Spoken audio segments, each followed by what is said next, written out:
मेरे प्यारे देशवासियों, नमस्कार। इस वर्ष बारिश की अच्छी शुरुआत हुई है। हमारे किसान भाइयों बहनों को खरीफ की बुआई करने में अवश्य मदद मिलेगी।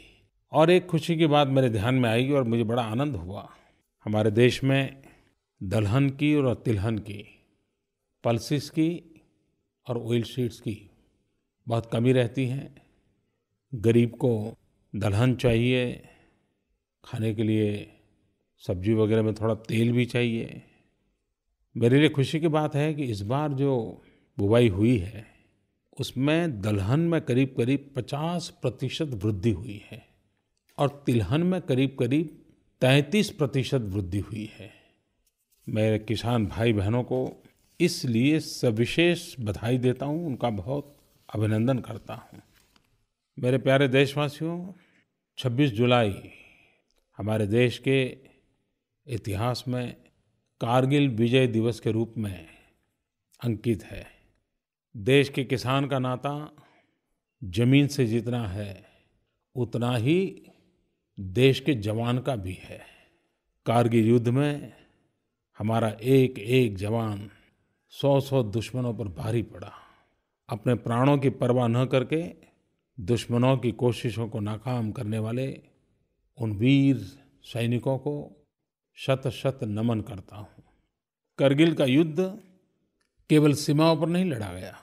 भारत के हर शहर, हर गांव में इस युद्ध में योगदान था। ये युद्ध उन माताओं और बहनों ने लड़ा जिनका जवान बेटा या भाई कारगिल में दुश्मनों से लड़ रहा था। उन बेटियों ने लड़ा जिनके हाथों से अभी पीहर की मेहंदी नहीं उतरी थी।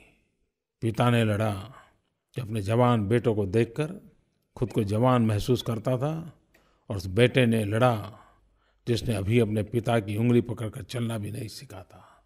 इनके बलिदान के कारण ही आज भारत दुनिया में सर उठाकर बात कर पाता है। और इसलिए आज कारगिल विजय दिवस पर इन सभी हमारे सेनानियों को मेरा शत-शत प्रणाम। 26 जुलाई एक और दृष्टि से भी मैं जरा महत्वपूर्ण मानता हूँ, क्योंकि 2014 में हमारी सरकार बनने के बाद कुछ ही महीनों में 26 जुलाई को हमने माईगोव को प्रारंभ किया था। लोकतंत्र में जनभागीदारी बढ़ाने का हमारा संकल्प, जन जन को विकास के कार्य में जोड़ना। और मुझे आज एक साल के बाद ये कहते हुए खुशी है, करीब 2 करोड़ लोगों ने माईगोव को देखा। करीब 5.5 लाख लोगों ने कमेंट्स किए। और सबसे ज़्यादा खुशी की बात तो ये है कि 50,000 से ज़्यादा लोगों ने पीएमओ एप्लीकेशन पर सुझाव दिए। उन्होंने समय निकाला, माइंड अप्लाई किया, इस काम को महत्वपूर्ण माना। और कैसे महत्वपूर्ण सुझाव आए। कानपुर से अखिलेश वाजपेयी जी ने एक अच्छा सुझाव भेजा था कि विकलांग व्यक्तियों को रेलवे के अंदर IRCTC वेबसाइट के माध्यम से कोटा वाला टिकट क्यों नहीं दिया जाना चाहिए।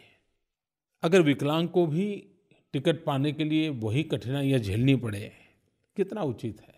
अब यूं तो बात छोटी है, लेकिन न कभी सरकार में किसी को ये ध्यान आया, न कभी इस पर सोचा गया। लेकिन भाई अखिलेश वाजपेयी के सुझाव पर सरकार ने गंभीरता से विचार किया और आज हमारे विकलांग भाइयों बहनों के लिए इस व्यवस्था को लागू कर दिया गया। आज जो लोगो बनते हैं, टैगलाइन बनते हैं, कार्यक्रम की रचना होती है, पॉलिसी बनती है, माईगोव पर बहुत ही सकारात्मक सुझाव आते हैं। शासन व्यवस्था में एक नई फ्रेश एयर का अनुभव होता है, एक नई चेतना का अनुभव होता है। इन दिनों मुझे माईगोव पर ये भी सुझाव आने लगे हैं कि मुझे 15 अगस्त को क्या बोलना चाहिए। चेन्नई से सुचित्रा राघवचारी, उन्होंने काफ़ी कुछ सुझाव भेजे हैं। बेटी बचाओ बेटी पढ़ाओ पर बोलिए, क्लीन गंगा पर बोलिए, स्वच्छ भारत पर बोलिए। लेकिन इससे मुझे एक विचार आया, क्या इस बार 15 अगस्त को मुझे क्या बोलना चाहिए? क्या आप मुझे सुझाव भेज सकते हैं? माईगोव पर भेज सकते हैं, आकाशवाणी पर चिट्ठी लिख सकते हैं, प्रधानमंत्री कार्यालय में चिट्ठी लिख सकते हैं। देखें, मैं मानता हूँ शायद ये अच्छा विचार है कि 15 अगस्त के मेरे भाषण को जनता जनार्दन से सुझाव लिए जाए। मुझे विश्वास है कि आप ज़रूर अच्छे सुझाव भेजेंगे। एक बात की ओर मैं अपनी चिंता जताना चाहता हूँ। मैं कोई उपदेश देना नहीं चाहता हूँ और न ही मैं राज्य सरकार, केंद्र सरकार या स्थानीय स्वराज के संस्थाओं की इकाइयों की जिम्मेवारियों से बचने का रास्ता खोज रहा हूँ। अभी 2 दिन पहले मैंने दिल्ली की एक दुर्घटना के दृश्य पर मेरी नज़र पड़ी और दुर्घटना के बाद वो स्कूटर चालक 10 मिनट तक तड़पता रहा। उसे कोई मदद नहीं मिली। वैसे भी मैंने देखा है कि मुझे कई लोग लगातार इस बात में लिखते रहते हैं कि आप रोड सेफ्टी पर कुछ बोलिए, लोगों को सचेत कीजिए। बेंगलुरु के होशाकोटे के अक्षय हो, पुणे के अमय जोशी हो, कर्नाटक के मूरबिद्री के प्रसन्ना काकुंजे हो, इन सब ने काफ़ी लोगों के हैं नाम, मैं सबके नाम तो नहीं बता रहा हूँ, इस विषय पे चिंता जताई है और कहा है आप सबकी चिंता सही है। और जब आंकड़ों की तरफ देखते हैं तो हृदय हिल जाता है। हमारे देश में हर मिनट एक दुर्घटना होती है। दुर्घटना के कारण, रोड एक्सीडेंट के कारण हर 4 मिनट में एक मृत्यु होती है। और सबसे बड़ी चिंता का विषय ये भी है, करीब करीब 1/3 मरने वालों में 15 से 25 साल की उम्र के नौजवान होते हैं और एक मृत्यु पूरे परिवार को हिला देता है। शासन को तो जो काम करने चाहिए वो करने ही चाहिए, लेकिन मैं माँ-बाप से गुजारिश करता हूँ, अपने बच्चों को चाहे 2 व्हीलर चलाते हो या 4 व्हीलर चलाते हो, सेफ्टी की जितनी बातें हैं उस पर ज़रूर ध्यान देने का माहौल परिवार में भी बनाना चाहिए। कभी-कभी हम ऑटो रिक्शा पर देखते हैं, पीछे लिखा होता है पापा जल्दी घर आ जाना, और पढ़ते हैं तो कितना टची लगता है। और इसलिए मैं कहता हूँ, ये बात सही है कि सरकार ने इस दिशा में काफ़ी नए इनिशिएटिव लिए हैं रोड सेफ्टी के लिए, चाहे एजुकेशन का मामला हो, रोड की रचना का इंजीनियरिंग हो, कानून को एनफोर्स करने की बात हो, या एक्सीडेंट के बाद घायल लोगों के इमरजेंसी केयर की बात हो। इन सारी बातों को ध्यान में रखते हुए road transport and safety bill हम लाने जा रहे हैं। आने वाले दिनों में नेशनल रोड सेफ्टी पॉलिसी और रोड सेफ्टी एक्शन प्लान का इम्प्लीमेंटेशन करने की दिशा में भी हम कई महत्वपूर्ण कदम उठाने के लिए सोच रहे हैं। एक और प्रोजेक्ट हम लिए हैं, आगे चल के इसका विस्तार भी होने वाला है, कैशलेस ट्रीटमेंट। गुड़गांव, जयपुर और वडोदरा, वहाँ से लेकर के मुंबई, रांची, रड़गांव, महुलिया राजमार्गों के लिए हम एक कैशलेस ट्रीटमेंट, और उसका अर्थ है कि पहले 50 घंटे पैसे है कि नहीं, पैसे कौन देगा कौन नहीं देगा, इन सारी चिंता छोड़ करके एक बार रोड एक्सीडेंट में जो घायल है उसको उत्तम से उत्तम सेवा कैसे मिले, सारवार कैसे मिले, उसको हम प्राथमिकता दे रहे हैं। देश भर में हादसों के संबंध में जानकारी देने के लिए टोल फ्री 1033 नंबर, एम्बुलेंस की व्यवस्था, ये सारी बातें। लेकिन ये सारी चीज़ें एक्सीडेंट के बाद की है। एक्सीडेंट न हो इसके लिए तो हम सब ने सचमुच में, एक एक जान बहुत प्यारी होती है, एक एक जीवन बहुत प्यारा होता है, उस रूप में उसको देखने की आवश्यकता है। कभी-कभी मैं कहता हूँ, कर्मचारी कर्मयोगी बने।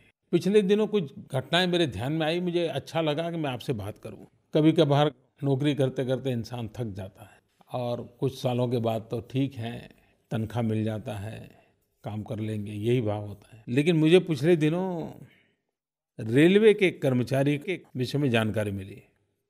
नागपुर डिवीज़न में विजय बिस्वाल करके एक टीटी है। अब उनको पेंटिंग का शौक है, अब वो कहीं पर भी जाके पेंटिंग कर सकते थे, लेकिन उन्होंने रेलवे को ही अपना आराध्य माना और वे रेलवे में नौकरी ही करते हैं और रेलवे के ही संबंधित भिन्न-भिन्न दृश्यों का पेंटिंग करते रहते हैं।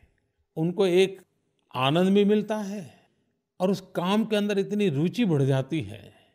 मुझे बड़ा ये उदाहरण देखकर के अच्छा लगा कि अपने काम में भी कैसे प्राण तत्व लाया जा सकता है। अपनी रुचि, अपनी कला, अपनी क्षमता को अपने कार्य के साथ कैसे जोड़ा जा सकता है, ये विजय बिस्वाल ने बताया है। हो सकता है अब विजय बिस्वाल की पेंटिंग की चर्चा आने वाले दिनों में ज़रूर होगी। और भी मेरे ध्यान में एक बात आई, मध्य प्रदेश के हरदा जिले के सरकारी अधिकारियों की पूरी टीम, पूरी टोली ने एक ऐसा काम शुरू किया जो मेरे मन को छू गया और मुझे बहुत पसंद है उनका ये काम। उन्होंने शुरू किया ऑपरेशन मलयुद्ध। अभी कोई उसका सुनते उनको लगेगा कुछ और ही बात होगी, लेकिन मूल बात ये है कि उन्होंने स्वच्छ भारत अभियान को एक नया मोड़ दिया है और उन्होंने पूरे जिले में एक अभियान चलाया है, ब्रदर नंबर 1, यानी वो सबसे उत्तम भाई जो अपनी बहन को रक्षाबंधन पर एक टॉयलेट भेंट करें। और उन्होंने बीड़ा उठाया है कि ऐसे सभी भाइयों को प्रेरित करके उनकी बहनों को टॉयलेट देंगे और पूरे जिले में खुले में कहीं माताओं बहनों को शौच न जाना पड़े। ये काम रक्षाबंधन के पर्व पर वो कर रहे हैं। देखिए रक्षाबंधन का अर्थ कैसा बदल गया। मैं हरदा जिले के सरकारी अधिकारियों की पूरी टीम को बहुत बहुत बधाई देता हूँ। अभी एक समाचार मेरे कान पे आए थे। कभी कभी मुझे छोटी छोटी चीज़ें बहुत मेरे मन को आनंद देती हैं, इसलिए मैं आपसे शेयर कर रहा हूँ। छत्तीसगढ़ के राजनांदगांव गांव में केशला करके एक छोटा सा गांव है। उस गांव के लोगों ने पिछले कुछ महीनों से कोशिश करके टॉयलेट बनाने का अभियान चलाया और अब उस गांव में किसी भी व्यक्ति को खुले में शौच नहीं जाना पड़ता है। ये तो उन्होंने किया, लेकिन जब पूरा काम पूरा हुआ तो पूरे गांव ने, जैसे कोई बहुत बड़ा उत्सव मनाया जाता है वैसा उत्सव मनाया। गांव ने ये सिद्धि प्राप्त की, केशला गांव समस्त ने मिलकर के एक बहुत बड़ा आनंदोत्सव मनाया। समाज जीवन में मूल्य कैसे बदल रहे हैं, जनमन कैसे बदल रहा है और देश का नागरिक देश को कैसे आगे ले जा रहा है, इसके ये उत्तम उदाहरण मेरे सामने आ रहे हैं। मुझे भावेश डेका गुवाहाटी से लिख रहे हैं नॉर्थ ईस्ट के सवालों के संबंध में। वैसे नॉर्थ ईस्ट के लोग एक्टिव भी बहुत हैं, वो काफ़ी कुछ लिखते रहते हैं, अच्छी बात है। लेकिन मैं आज खुशी से उनको कहना चाहता हूं कि नॉर्थ ईस्ट के लिए एक अलग मिनिस्ट्री बनी हुई है। जब अटल बिहारी वाजपेयी जी प्रधानमंत्री थे तब एक डोनर मिनिस्ट्री बनी थी, development of north east region.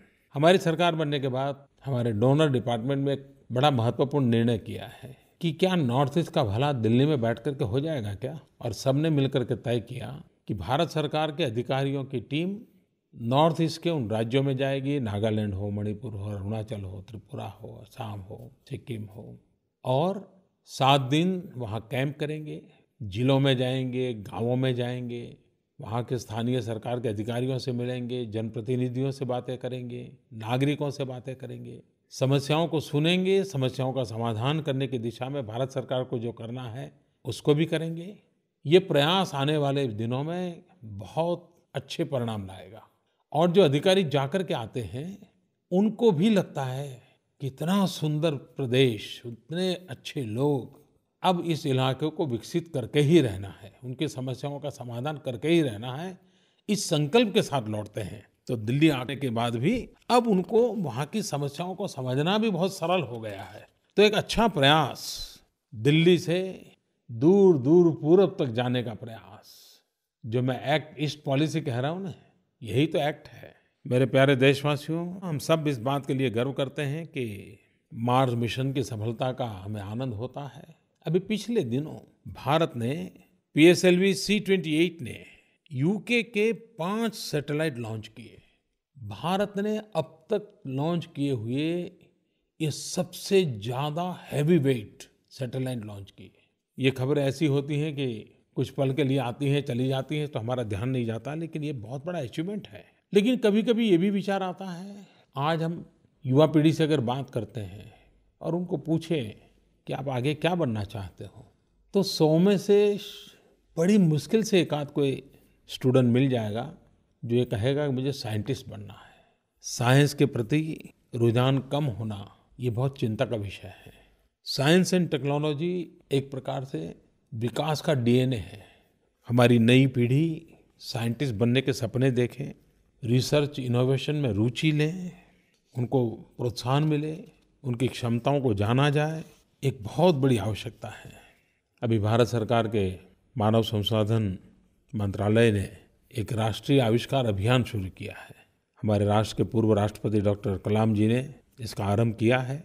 इस अभियान के तहत IIT, NIT, सेंट्रल और स्टेट यूनिवर्सिटी एक मेंटर के तौर पर जहाँ-जहाँ इस प्रकार की संभावनाएं हैं, वहाँ उन बालकों को प्रोत्साहित करना, उनको मार्गदर्शन करना, उनको मदद करना, उस पर ध्यान केंद्रित करने वाले हैं। मैं तो सरकार के IAS अफसरों को भी कहता रहता हूँ कि आप इतना पढ़ लिख करके आगे बढ़े हो, तो आप भी तो कभी सप्ताह में 2-4 घंटे अपने नज़दीक के किसी स्कूल कॉलेज में जा कर के बच्चों से ज़रूर बात कीजिए। आपका जो अनुभव है, आपकी शक्ति है, वो ज़रूर इन नई पीढ़ी को काम आएगी। हमने एक बहुत बड़ा बीड़ा उठाया है कि हमारे देश के गाँवों को 24 घंटे बिजली मिलनी चाहिए कि नहीं मिलनी चाहिए। काम कठिन है, लेकिन करना है। हमने इसका शुभारंभ कर दिया है और आने वाले वर्षों में हम गाँव को 24 घंटे बिजली प्राप्त हो। गाँव के बच्चों को भी परीक्षा के दिनों में पढ़ना हो तो बिजली की तकलीफ न हो। गाँव में भी छोटे मोटे उद्योग लगाने हो तो बिजली प्राप्त हो। आज तो मोबाइल चार्ज करना हो तो भी दूसरे गांव जाना पड़ता है। जो लाभ शहरों को मिलता है वो गांव को मिलना चाहिए, गरीब के घर तक जाना चाहिए। और इसीलिए हमने प्रारंभ किया है दीनदयाल उपाध्याय ग्राम ज्योति कार्यक्रम। मैं जानता हूँ इतना बड़ा देश, लाखों गांव, दूर दूर तक पहुँचना है, घर घर पहुँचना है, लेकिन गरीब के लिए ही तो दौड़ना है। हम इसको करेंगे, आरंभ कर दिया है, जरूर करेंगे। आज मन की बात में भांति भांति की बातें करने का मन कर गया। एक प्रकार से हमारे देश में अगस्त महीना, सितंबर महीना त्योहारों का ही अवसर रहता है, ढेर सारे त्यौहार रहते हैं। मेरी आप सबको बहुत बहुत शुभकामनाएं। 15 अगस्त के लिए आप जरूर मुझे सुझाव भेजिए, आपके विचार मेरे बहुत काम आएंगे। बहुत बहुत धन्यवाद।